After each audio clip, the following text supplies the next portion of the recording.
What's going on, guys, and welcome back to Gotti's Garage. First and foremost, today is the day before Easter, so I want to wish you and your family a happy Easter.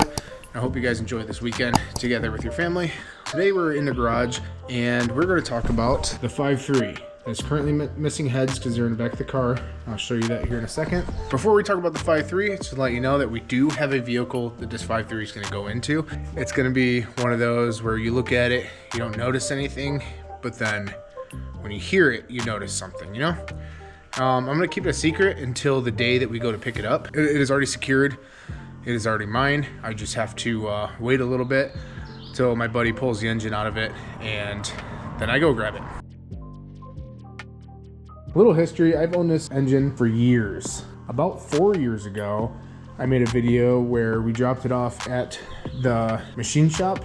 We got it hot tanked, we got it checked, we got cam bearings installed. Then after that, I went through all the rods and pistons, made sure everything was good on those, and we gapped the rings. I can't remember who I got the gap from, but it was somebody reputable, and also the ring layout as well. And these are all GM Performance parts in this. We got new rod bearings, new cam bearings, new crank bearings, you know, all the goods in it. So everything is brand new besides pistons and rods, and those are going to be fine. Then it sat, and about 2 years later, I never recorded this.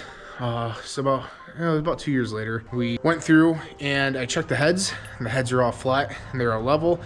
And I didn't do much more with the heads on that, which we'll talk about in a second. But the rest of it, I went through and I got new gaskets, painted some things. You know, I already painted the block after it got hot tanked, so that way it wouldn't rust or anything. It's got a Melling high volume oil pump, as well as a brand new timing chain set. Gasket down there has a new oil pan gasket. And I planned on changing the oil pan, but now I don't think I'm going to. I'm just missing a few parts. I'm missing the oil pickup, and I'm missing a few parts that we're going to talk about here later. After we did all that, I knew it was missing something. I couldn't put the stock cam in it because, yeah. So we went up and got a sloppy stage 2 cam, which that is in there right now. I don't know if you can see down in there. It might be too dark for you. Anyways, there is a brand new sloppy stage 2 cam in there. So that's kind of the past. Today's video was supposed to go a little differently. I bought all the parts that we needed to finish the heads, all besides the head gaskets. I'm gonna be ordering those tomorrow. You know, the heads were basically supposed to be ready to go on. Then I started checking out the heads, and we'll walk out there. So here we got the heads right here. We got the truck intake. I was gonna do something different with that as well, but this thing flows really well. And then a buddy of mine actually showed me a picture of a shaved truck intake. So I'm gonna be making a separate video on the shaved truck intake because I think that looks pretty cool, and it's a little different. I mean, yeah, I can go out and buy cheap aluminum Chinese intake, but we're not gonna do that. So here are the completely stripped heads. These heads, I use a snap-on straight edge, and confirmed that all the heads are all within spec. The only problem with these heads is I didn't take them completely apart. I did a leak test. That's where these arrows, each arrow is what valve kind of water came out when I did the leak test on it. And that's as far as I got with it. Now you kind of forgot about that. But if you can see inside the valve, I mean, everything is just nasty and dirty. There is no point in just sticking these heads on to like basically a brand new bottom end. So I'm gonna take them to work. We're gonna throw them in the parts washer. We're gonna get them all cleaned up and everything. I'm gonna clean up the valves. Then we're gonna lap the valve because we want them to seat properly and stuff. That is why the heads are off, and my idea of going any further this week kind of ended. I also want to mention that I am an hour and a half away from my engine, from where I live at my in-laws' house in their garage. So that is why this is going to take a little bit of time, but this build is, or has to, progress pretty quickly here, because once the truck is ready, I'm hoping that this engine is ready to be dropped into the truck. Let's kind of go through some parts that I was going to install today. That includes these Chinese studs. I didn't really think about it until I started putting these in and threading them in. And let me go on further than that. I actually have to. So these heads are going to be really hard to pull off while they're in the car now. So that makes sense why people go with ARP bolts. But this is what I did. This is a budget. It always has been a budget build. Doing it my way.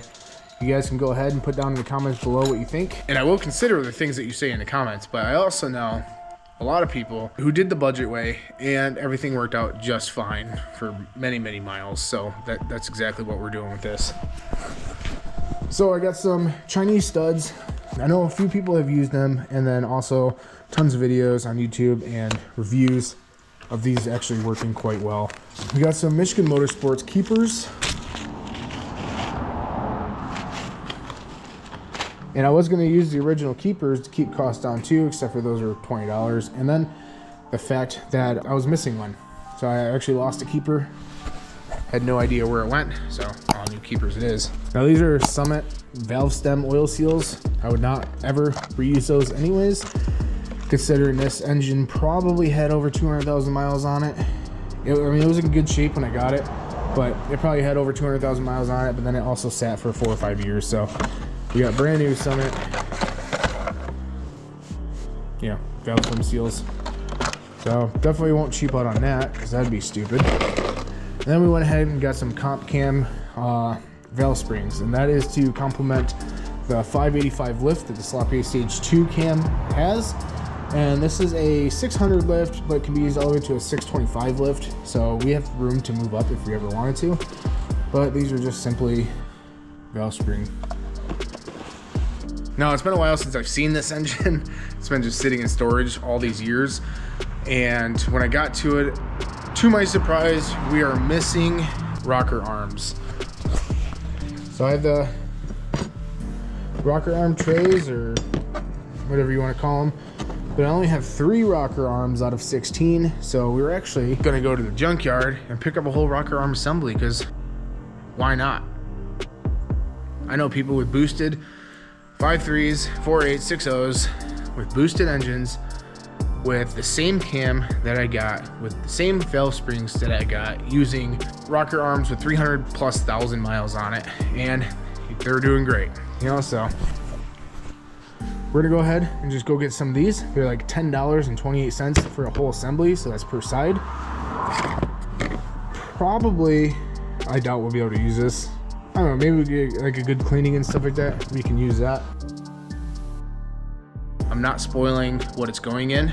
Yeah, some parts and stuff like that that I plan on going with. So this engine will be tuned on HP tuners, of course, by my buddy Jake, who I'm sure you're gonna be seeing in some future videos. He's doing a cool Jeep Liberty build right now that I would really like to, record and go off-road with them and stuff like that. But he's gonna be tuning this, and we're gonna be running, as of right now, this can always change, but as of right now, we'll be running 100 tuned 1000cc injectors, and the EV6 already, and E85 compatible, which is what we're gonna be running in this. This is straight E85. I'm thinking about doing a flex fuel. That way during winter time, I can swap out the E85, which is regular pump gas, and it won't clog the injectors when it sits. But we'll see. Like I said, that's to be determined. We're running the stock 862 heads with everything that I listed here, stock push rods, everything like that, because that's all you need. But yeah, other than stock accessories, stock truck intake manifold that we will be shaving in another video, 1000cc injectors, E85, Sloppy Stage 2 cam, fully 90% rebuilt engine, lower end. Okay, let's not get ahead of ourselves. And a 4L60E, and we're gonna be in business. We are missing parts. We will be doing junkyard runs. We will be, I already have a whole parts list of things that I want to get. This thing is in good shape. It turns over. Brand new starter. Oil pan's gonna get cleaned up. Everything's gonna be probably murdered out on this engine, because I kind of like that. Now the plan, which can always change. Who knows? If somebody wants to sponsor a video, the plan can move up forward quicker, but the plan is this winter I want to do a single Chinese max speeding rods GT45 turbo, making, my goal is 600 horsepower. I know we're probably gonna have to switch to a 6L80, maybe even better than that. Might have to build a 6L80, which I've always been wanting to try to do anyways. But that is the plan for this winter when the sits, because it is, I slipped. I don't know how many times I slipped, so when I edit this video, I'm gonna have to bleep out what I said. So all you lip readers, shut your mouth. But anyways, when the vehicle sits, we're going to be doing a turbo upgrade because 600 horsepower, 600 wheel horsepower is my goal on a budget friendly thing. And with this build, not only am I gonna just drive it during the summer, it's gonna be like a street truck. I also want to take it to the strip. I would like to get like maybe, I've always wanted to get a draggy anyways, so maybe we could do some like street runs or something like that. But I do want to take it to the strip and see what it runs. And then I've always wanted to go to Cletus and Cars Indy because that's closest thing to Michigan. I always thought that would be fun. I got a couple buddies that would like to do that. There are some drag and drive events here in Michigan as well. I think that'd be really cool. But yeah, these are all things to come. I know, empty promises, you need proof, and that's what we're working on right now. So if you guys like this video, give it a big thumbs up, hit that subscribe button, hit that bell icon, because you never know when a video is going to come up. I try to do at least once a week, starting 2 weeks ago. As of right now, they've been every Friday, but you never know. Maybe I'm a little behind on a video and it pops up Saturday. Maybe I'm impatient and I'm excited and it comes up on Tuesday. You don't know. So that bell icon is very important if you guys want to follow this build.